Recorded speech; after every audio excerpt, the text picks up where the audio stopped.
Welcome to another episode of Rob Wright's Gen X Pop Culture, and today we're going to talk about The Police and their smash hit album, Synchronicity. On today's show, we're going to talk a little bit about some of the facts about Synchronicity. We're going to talk about the recording. I will talk a little bit about its release, and then we'll get into some of the songs, some of the details of the writings of these songs, and the specifics for each song. And I'll tell you a little bit about my favorites and the ins and outs of this. Let's talk about this great, awesome album by The Police. It's actually my favorite album by them. Okay, so Synchronicity, like I said, it came out in 1983, was one of the largest albums of 1983, and it really propelled The Police into one of the biggest bands on the planet.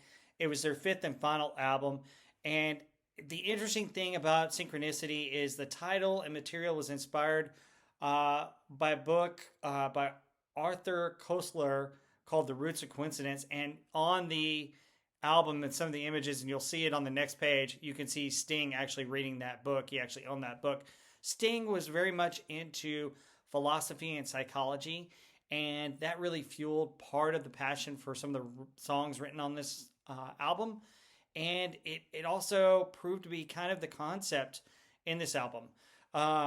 At the time of release, the BBC and The Guardian said that they were the most popular band in the world, and they really proved it with the tour of this. I mean, it's just a massive tour that went from 83 to about 85, 86, and, just cemented The Police as one of the largest bands in the world. It's considered the defining album of The Police, and some articles say that it's like the defining moment of the second British invasion. I don't know. There have been a lot of albums and a lot of groups that have been considered the leaders of the second British invasion. I'm not sure about that, but I've read it, and so I'm just going to report what I've read. Critics really love the album. They said that it really merged together a lot of different styles, and we'll get into a little bit more about this. The Police mainly had a reggae and kind of a punk sound prior to this, but in this album they really went all out and had a lot of different sounds, and we'll talk more about that as we talk about the songs and the recording of this album. They really got experimental with it, and it really stood out. The Rolling Stones said that each cut of this album was not just a song but its own discrete soundtrack, and I would tend to agree with that. If you get into some of the writing and some of the specifics of it, you could almost make a movie out of any of the songs on this album.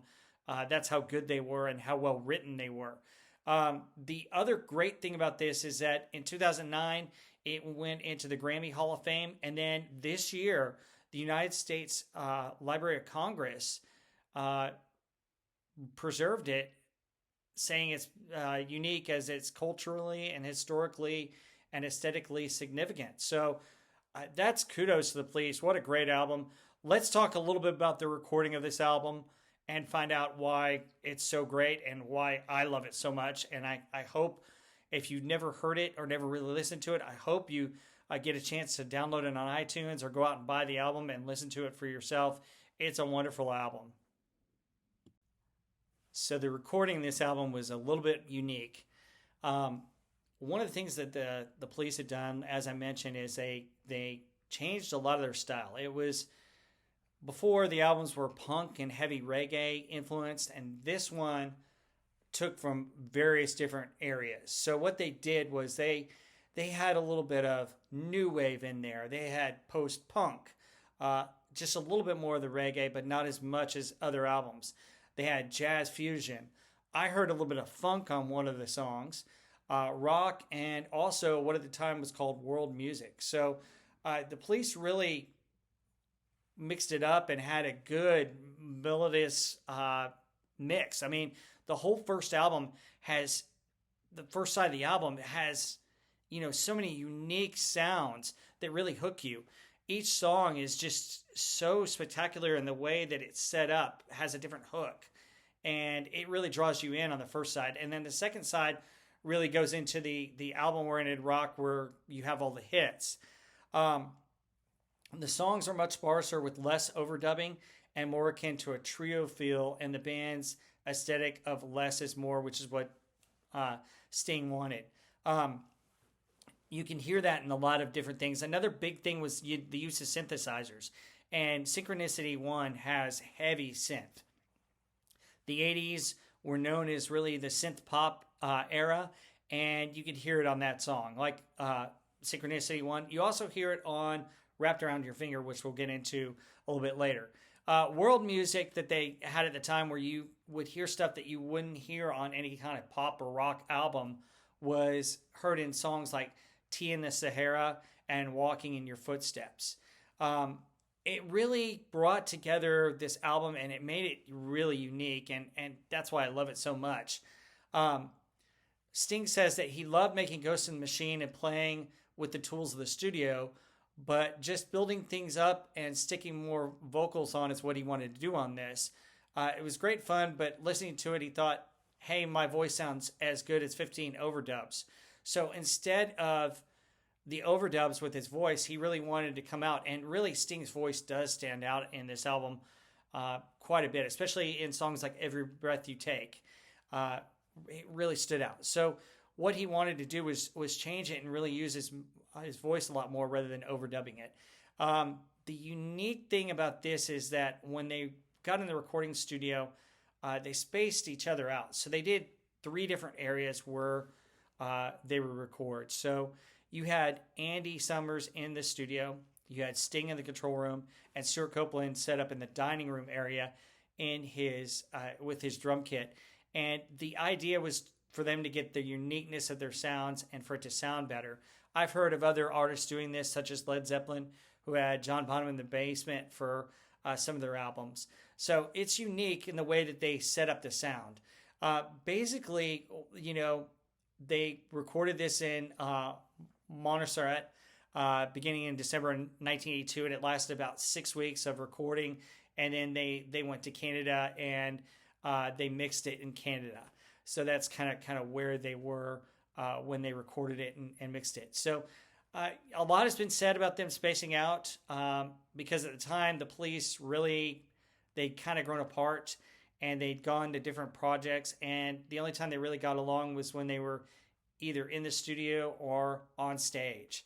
And they talk a little bit more about this. Sting said that he felt like he played much better with the sound coming out of the instrument, rich and warm, which is why he wanted to be in the studio rather than playing together when they were recording it. And he also kind of wanted to hear how the songs set up because he wrote most of them and he sang almost all of them.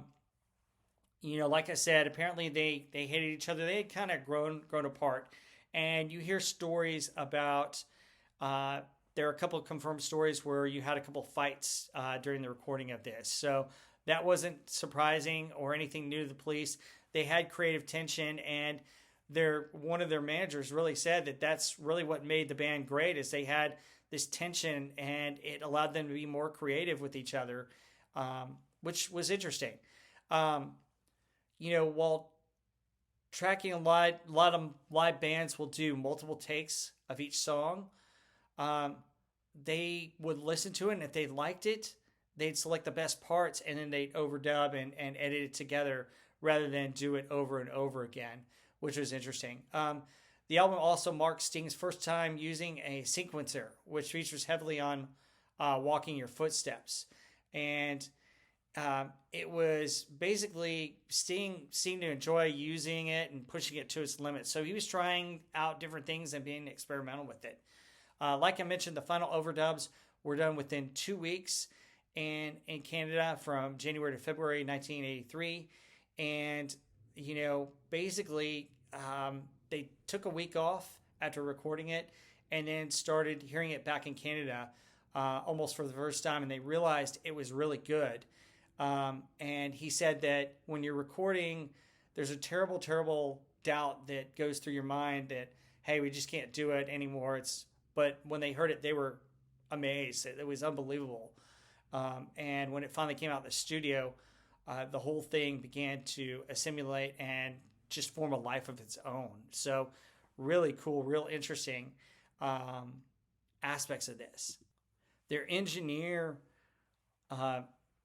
their engineer and the producer, uh, Hugh Padgham, described the routine that they would do in the mixing sessions in Canada. Is in the mornings he would do most of the work while the band was out skiing, and then they would return to the studio and help fine tune the mix. Um, there have been some controversies of that. Some Sting and Copeland and Summers said that no, usually one of us was in the studio and the other two were out skiing, and then they would trade off. So I don't know, but it's interesting. It was definitely interesting how it worked. And like you said, Padgham remarked that although there was tension in the room and with the group, that was sometimes awful and horrible, in many ways that tension led to what ended up making it such a good album because it was very intense. Now, I've heard another thing about the recording, and we'll get into this and talk about some of the songs, is that Sting wrote a majority of these songs and already had them set up and ready to go. Apparently, if you listen to different people and read different things, it almost was a Sting solo album because he had written and done demos for almost every song on the album. Apparently, now I can't confirm. I've only read this a couple of places. I can't confirm this, but apparently the other two members, Copeland and Summers, were very upset about this because they wanted a couple of their songs on the album. And apparently there was a coin flip. I'm not sure if that's correct or not, but apparently there was a coin flip as to where they would get a song each on the album, and Sting lost, and you have two songs by Summers, one song by Summers and one song by Copeland, and we'll get to those in a minute here. But it's interesting, the dynamic. Apparently, there was a big fight, especially during the recording of "Every Breath You Take," and it just came to blows. And really, this album kind of was the end of the Police. It was their highest mark, their biggest success, but also that tension just couldn't be sustained within the group. They kind of, after this album, they tried to get back together in '86, but only recorded a new version of Every Breath You Take and released a greatest hits album, and that was all she wrote. Now, they have reunited for a few concerts ever since, and kind of the tension has gone away, but each of them went their separate ways after this album and after they had broken up. So let's talk a little bit more about the release, and we'll get into some of the songs and the writing of the songs on this album. So the album was released in June of 1983, and it went straight to the top in the United Kingdom.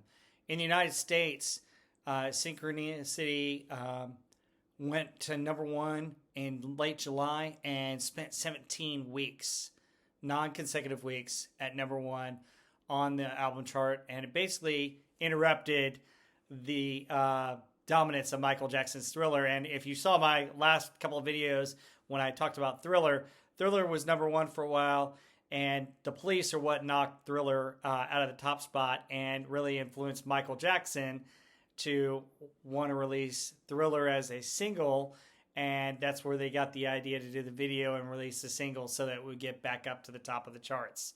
So very interesting to see how that played in and how that played into pop culture a little bit with this album. It was number one in Canada. It surpassed, it's number one all time in the Canadian album charts.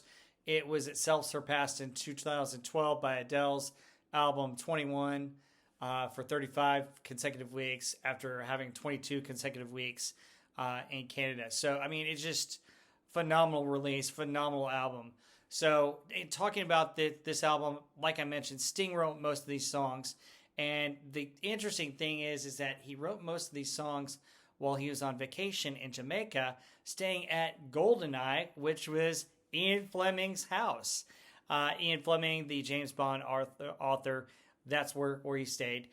Sting was going through a rough patch. He was going through a divorce at the time with his wife. And the Carl Jung Synchronicity was kind of a philosophy and kind of something that he had in mind. And synchronicity is basically taking two separate things, but having some kind of meaningful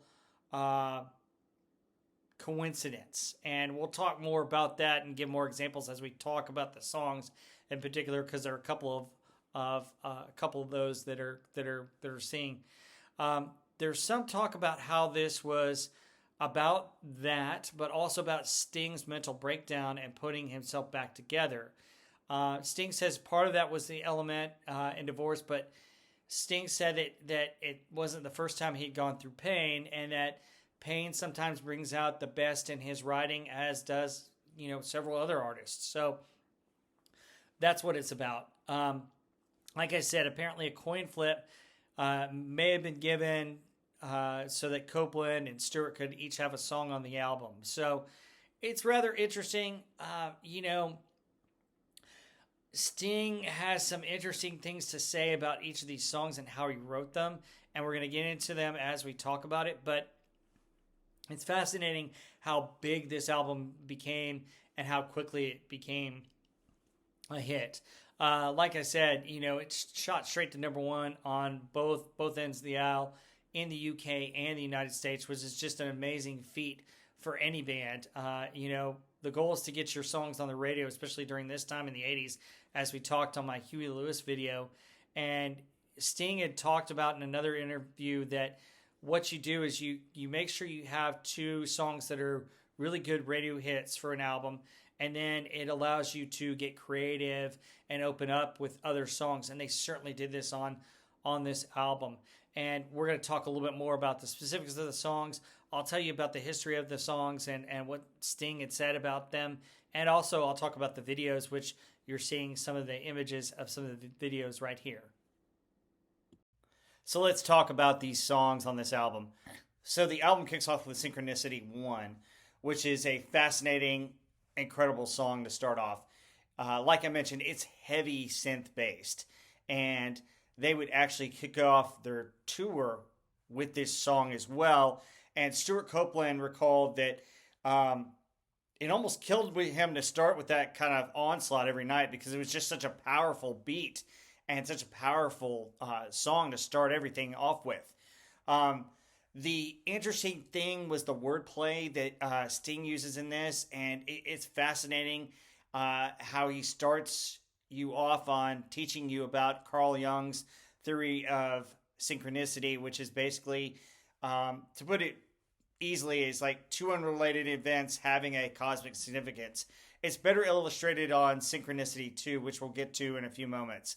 The other interesting thing about this song is that originally it was supposed to have a bridge directly into Synchronicity 2, and they would do some of that in concerts where they'd play Synchronicity 1 and Synchronicity 2 back to back. So it starts off the album, and Synchronicity 2 finishes off the first side of the album here. But the whole first side of the album is incredible because there's so many different tunes, and we're going to kind of go over those tunes and tell you a little bit more about it and what makes this album great. The next song on the album is called Walking Your Footsteps. And that is the song that Sting really was using the music sequencer, which was newer technology at that point. Basically, a music sequencer is a device that can edit, record, and play back music, handling a note and performance information in several different forms. So Sting loved this and loved toying with it. He used it heavily on this song. This song is actually a really pretty good song, and it has a really great intro by Andy Summers that just grabs you. So, you had the heavy synth, and then you go into this song, which is just fascinating. So Walking Your Footsteps is a good song. I recommend that one. The next song I want to mention is Andy Summers' song. So the one song that he had on it is called Mother. And to give you some background, Andy Summers was kind of a mama's boy, and his mom was always getting on to him about various things, and he was kind of the golden boy of the family, and, he had to work out some of those issues. And he worked out those issues in this song. The song is just uniquely, really aggressive, and really, he's shouting about his mom throughout the whole song. It's fascinating. It's got an interesting hook to it. And it's just, he sees his mom in everything, like in every relationship with people, with his girlfriend, with everything. And it's like, is that my mother on the phone? Is that my mother talking to her? And you can really tell that, gosh, he's got really a problem here, and he's shouting out about it. And it's just, it's it's consuming. It's interesting. Basically, here's some things that he said. Um, One of the lines says, "Oh, mother, dear mother, please listen and don't devour me. Every girl I go out with becomes my mother in the end." Kind of scary here. Summers explained, and I found this on Songfacts. It was sort of the golden child, and I was sort of fulfilling of all her dreams by being this pop star with the police. Um, and he got a certain kind of pressure from her um, about it. So it's not heavy. It was kind of ironic. So wow, interesting song. I heard that Sting didn't quite like this song too much on the album, but I don't know all the specifics about that. I've never heard an interview where he mentions it, but I've heard rumors that this is one of the songs that he disliked on the album. Okay, so the next song that's interesting that has kind of a an interesting beat to it. Like I said, these songs on the first side are completely different, and they take you in all different kinds of directions musically, and really kind of hook you into this album. It's just fascinating. Side A is just fascinating. So Miss Grand and Gecko. So this is the Stuart Copeland song, and it's a fascinating song. It's got a nice hook with Miss Grand and Gecko, and it's a cheating song. Let's just face it. It's a cheating song. It's about cheating with a married woman, but it's got a fascinating beat. I can't quite describe it. It's got kind of a Latinness beat to it, and it just works. It's a short song. It's a 2 minute song, but it's great. And Stuart Copeland says that had a guitar and was struggling to play, but Andy just picked it up, meaning Andy Summers, and he could just do that. As for the lyrics, it was during the Cold War, and he remembers seeing pictures of a lady in a Russian uniform, and that's where he got the idea for this song. I'm just like, wow, that's interesting that he can just pull out a song out of just looking at a picture. This is how talented the police were, and how talented each of these guys individually are. I mean, it's just amazing.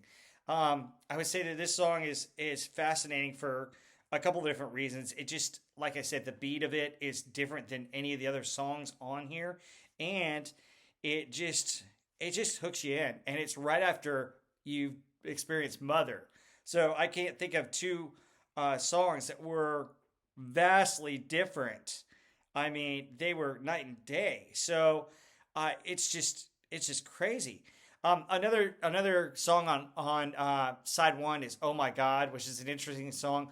That's where I kind of heard a little bit of the funk to it. Tell me what you think if you hear that song. It's an interesting song, but like I said, there are different types of music and different hooks, and the whole side one is just so vastly unique and different. And that's what makes this album great. Is back in the day, you would listen to side one and you'd be like, "Oh my gosh, this is amazing! What am I hearing?" And then side two of Synchronicity is just all the hit songs that you know by the Police. So it's just fascinating. So side one ends with the hit song Synchronicity 2, and this is where the concept of synchronicity really comes to play. So the song is about a father, and he's got tension at home and tension at work, and the tension is building and boiling up, and it's just, it's getting to him, and the pressure is getting to him in his head. And you hear it talk about his day, the office, the home life, and on the other side, in a dark Scottish lake, a monster is starting to come out of the lake. Could it be the Loch Ness Monster?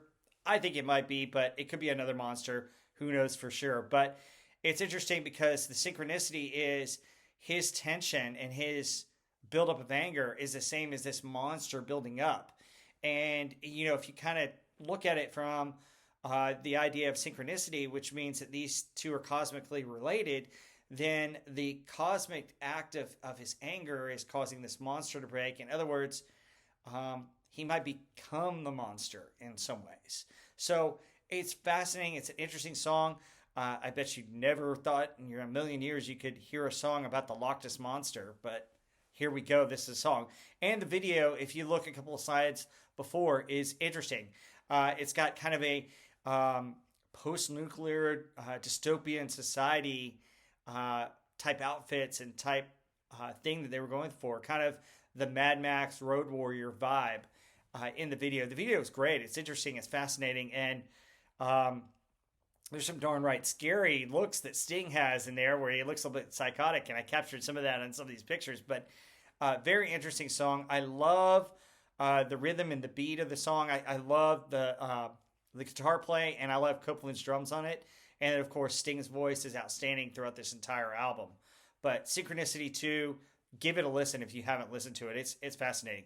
Now let's get into some of the hits. As we flip over to side 2, which side 2 is fantastic. It's where all their hit songs are. Let's talk about Every Breath You Take. Every Breath You Take is a fascinating song. First of all, the song, everybody looks at it as a love song, and it's kind of a stalkerish song. Again, it was written by Sting when his first marriage was in shambles, and he was in Jamaica, and he was with his mistress at the time, who became his wife later on.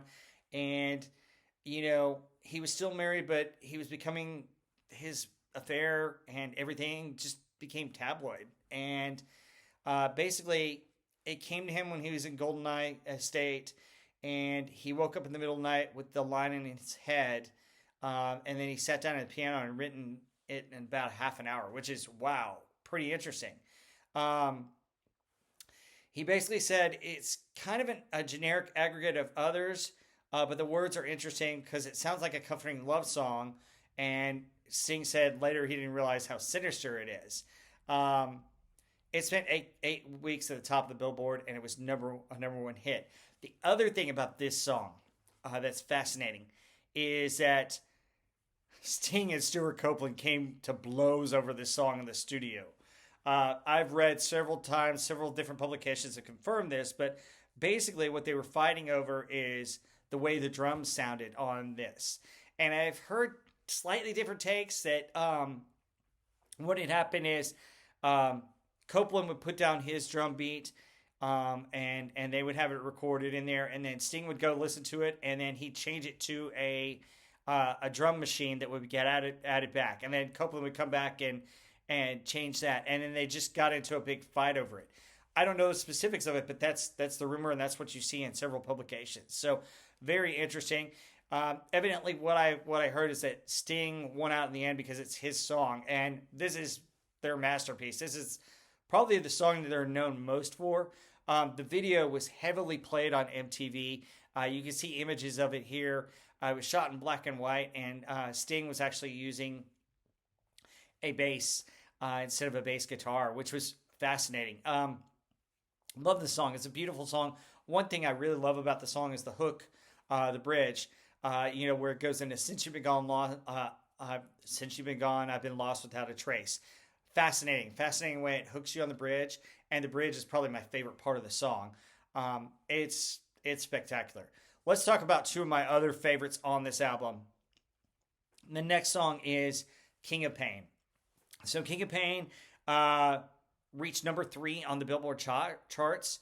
And this song was interesting because Sting, again, wrote it in Jamaica, and he was with his girlfriend, mistress Trudy, and he was under a palm tree, and he was looking at the sun, and he noticed sunspots, and he went to her, and he said, "There's a little black spot on the sun today," and he waited for a minute, and then said, "That's my soul up there." And then she kind of apparently rolled her eyes and added gratuitously that, "Oh, there he goes again, the King of Pain." And that's where they kind of got the title for the song. But the aspect of this song is really interesting. I love the lyrics to it. Essentially, I think it has some moments of synchronicity that we talk about in this, because he talks about a dead salmon frozen in a waterfall to describe his feelings, the skeleton choking on a crust of bread, and the little black spot on the sun today. That's his soul up there, far away from the hurt and the pain. And so it's interesting, the dichotomy of this song. Also, with this song, I love the beat. The do do do do do. Great, great, great tune. It's a fantastic song. It's one of my favorite Police songs of all time. I think it's great, and I love it on this album. And the placement on this album and on side two is just fantastic as well, because you get into um, a couple of great songs on side two, where you start out with um, Every Breath You Take, and then basically you get to a couple other songs, and then you get to King of Pain, and King of Pain is just fantastic. The video was not actually shot in the United States. The video actually came out in Australia for King of Pain, and some of the slides of the video are a few slides back, and you actually see him reading the book that inspired some of the songs from Synchronicity. It also has different parts and different pictures from the main cover art of the album used in that video. So fantastic song, just an incredible one by the Police. The last song that I want to talk about is probably one of my favorite Police songs, probably my favorite if you had to ask me, and that is Wrapped Up Around Your Finger. Now, this song, some people look at it as, when he says the line, "You consider me a young apprentice," they think of, Sorcerer's Apprentice and that kind of stuff. But the song's really about turning tables on a lover. So, in this song, it's like he's a young man who falls for an older married woman. There's that kind of that theme of cheating again, which is interesting because both Sting and I think I read somewhere, but I can't confirm it, that another member of the Police was going through divorce during this time as well. So a lot of jilted lover type songs kind of came out of that pain. But basically what happens in the song is you've got a young, inexperienced male lover who falls for this married lady, and she's got him wrapped around her finger because she's teaching him all the relational things, and he's learning and growing. You get the line, things they would not teach me of in college. And then as he gains more experience, he kind of turns it around, and he basically is like, "Devil of the deep blue sea behind me, vanish in the air, you'll never find me.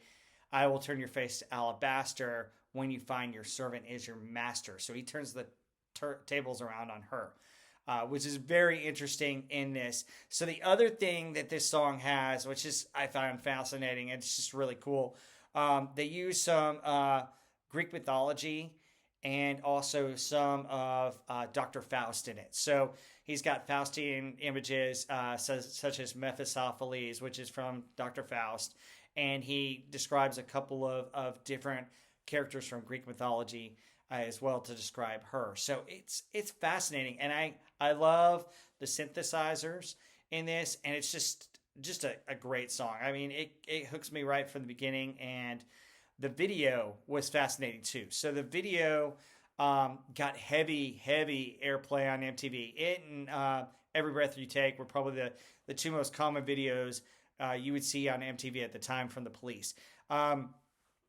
They filmed it with like all these candles set up, and you had Copeland and his drums, and then Andy Summers was dancing around with his guitar, and Sting was in the middle of all these candles, and he was dancing around, and then all of a sudden he grabs one and starts knocking them over, and then he goes around knocking the candles over. I just thought that was memorizing. That was interesting imagery. Apparently, his bandmates really didn't think too fondly of him knocking over the candles. I thought it was kind of a ridiculous thing and a ridiculous way to have the video, but I thought it was interesting. It was fascinating. It's just kind of mesmerizing. And of course, MTV at the time, where you see these videos all the time, and as a kid, you kind of get mesmerized by that. And I'm like sitting there going, well, how'd they keep the floor from catching fire was one of my questions, but they did, and everything was okay. But it's just fascinating. A really good video. Anyway, that is Synchronicity. Tell me what your favorite song is on this album. What's your favorite Police song? What are your memories of this album? Don't forget to like and subscribe, and we'll see you on the next one.